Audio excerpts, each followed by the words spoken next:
Gundam.tk presents Rick Dias.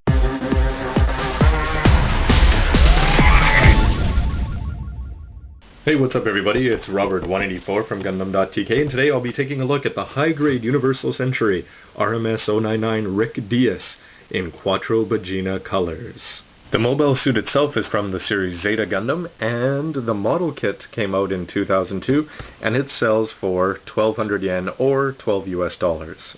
From the long-running high-grade Universal Century series, this is number 33 in the series. Maybe you can see from how beat up the box is that this has been sitting in my closet for a while, and now that I've finished my lead Gundams, it's time to finish up those few kits that have just been sitting around for quite a while.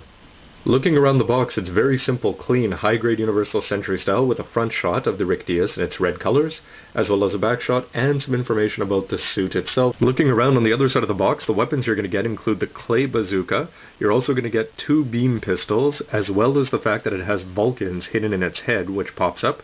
It also comes with a clear green beam saber, and you're able to store the beam pistols in the back in the binders. Again, I should note that when you look at this, sometimes Bandai gives you an image that is completely unpainted, as if you put it together right out of the box, but they don't do it in this case. So these all look better than they are if you just take it out of the box and put it together. So this isn't a large kit and can be put together pretty quickly. The A plate comes with dark gray, light gray, as well as a clear green for the eye and the beam saber. The C plate is in brown. The B plate is actually split into 2, and you're going to get red ones there. And then you get 2 identical D plates and polycaps. The manual is again very typical of a high-grade Universal Century, especially from 2002. It's pretty easy to follow. You're going to get some shots of the model, again mostly around the box, a little bit of line art, some story, and then when you crack it open you're going to get the plate information as well as the order form if you're ever missing parts, and then you're going to have 3 pages of instructions followed up on the back with some more images and a color guide. Once you've got it all put together, you're going to have the legs, the arms, the waist section, the upper body, and then you're going to have a head, 2 binders, the backpack, the beam saber with clear green parts, 2 beam pistols, and the clay bazooka. And I'll show you actually how they made the arms and legs because it's a little bit unique to this high grade, I thought. For those of you used to 00 kits where you've got all sorts of mobility in the legs, with this you're going to have, yep, that's about it. And at the bottom, the ankles, you can move them this much off to the side and this far front and backwards. Putting the foot on is very straightforward with just a simple polycap, but what I found interesting was the knee. And if you notice here, there's a polycap inside, and this is mounted on the front, and it's able to turn a little bit off to the sides. And then what you do is you take this part, and you can line these if you want, and you plug that in, and that's what's going to give you the knee effect. So you can see why it has some pretty limited mobility here. By far one of the plainer waist sections, but you do get independent moving front skirts. On the side you've got little pipes here that you just have to be a tiny bit careful when you're putting them in, and you do actually get independent gray coloring for the boosters. There is absolutely nothing remarkable about this chest whatsoever, except for the fact that it does have some piping here that you can add some lining to. Just pop a polycap in there, and otherwise, nothing moves. When you build this kit, you'll also find that the arms are a little bit unique. First of all, the way that they're mounted is that this part on the shoulder is just mounted above this coupler here, and it has an independent moving part here. I've just slapped some lining in the front and on the top. And as for the arm itself, it's a little bit hard to twist around, but you are able to spin it around with some lining, and you're going to get a 90-degree bend. And as for the hands, besides that piping, you're able to pull them out a little bit, and then you can move them up and down to some degree. So this is why the arms feel a little bit unique, because this is the key to the whole thing, which you plug into the shoulder here, and then you put the shoulder on, as I mentioned, with the polycap allowing it to bend up and down there, and then you're going to put on this coupler here very loosely, and it just spins around. There's nothing to lock it into place at all, until you actually take the forearm and then plug that in, and once you do that, you can see why you're only going to get a 90-degree bend from this polycap, and then plug the fist in there.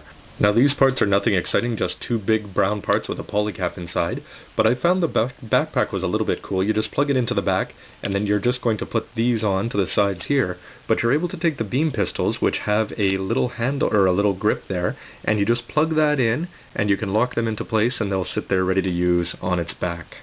Here's a look at the clay bazooka, which has absolutely no moving parts, and the beam pistols, which you can add a little bit of lining just to make it look that much better.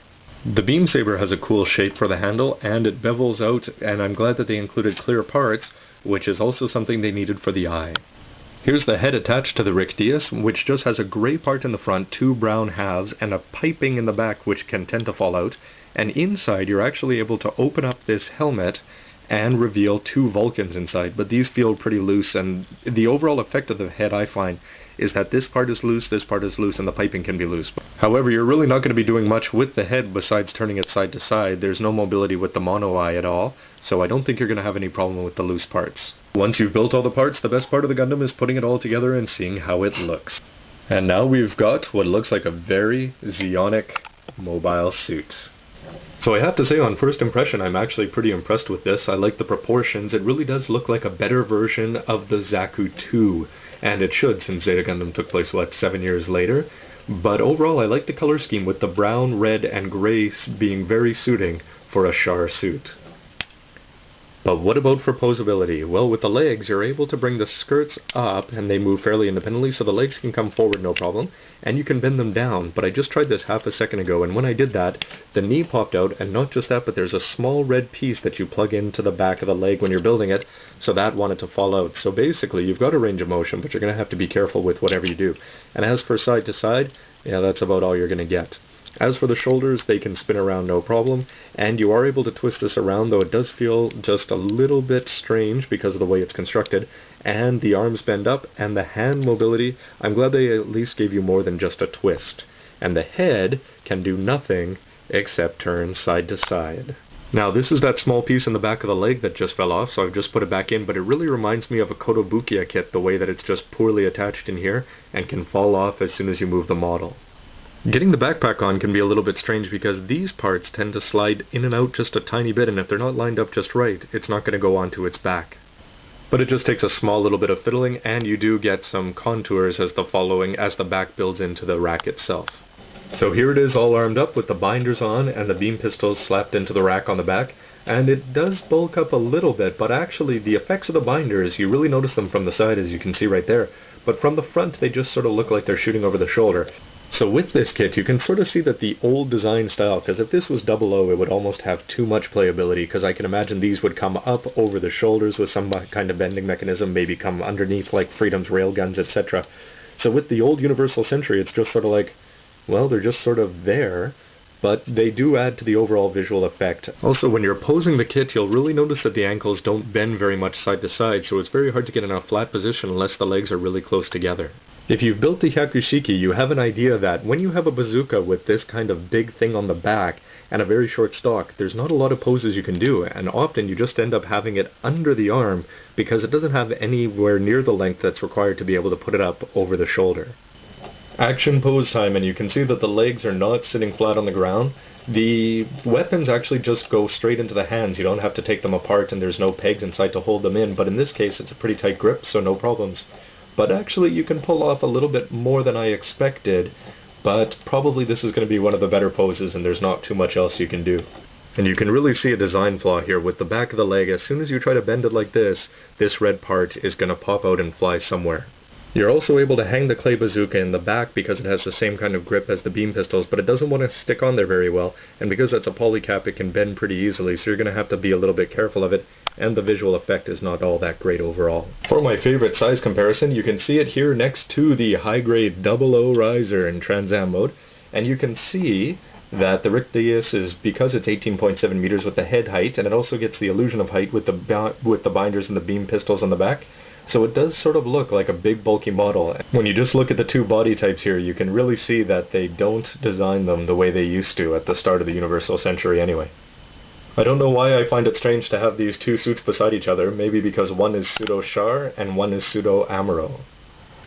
So now some final thoughts on this high-grade Universal Century Rick Dias, and I have to say, after building mostly master grades for quite a while, it's always fun to go back to high-grade Universal Century, especially the old ones, because the designs are just so classic, and the way they put them together is also a little bit classic, which can be a good and a bad thing. The other thing that this suit really has going for it, which nobody can argue with, is that it's a Char suit, and if you haven't seen the show, then you might not understand, but anyway, this was piloted by Char, who was acting as Quattro Colors, and then, yeah, I know, that's one of the funniest names I've ever heard.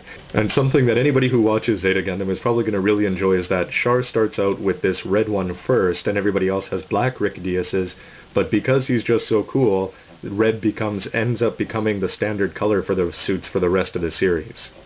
So for 1200 yen, despite its limited posability and the fact that some of the parts want to fall off, the fact that this is a Char suit, well, you know what I mean, makes this kit well worth it for me, and it's something I'm going to be happy to have on my shelf. I wonder how the master grade though is. So I'll have a few more kits like this from my closet that I've been meaning to build for a while, and then I'll be getting in my new direction, which I'll let you know about. So anybody stay tuned for lots more reviews at gundam.tk, and as always, thanks for watching everybody. Take care. For those of you tired of seeing too much first grade Exia, well, I think he might be replaced as mascot anyway for a while, because look at this. Nobody knows who he is. Wait, do I know you? No, not at all. Though you wouldn't know it from looking at him right now, I wonder if Char is the only character cool enough in anime to go toe-to-toe with this guy.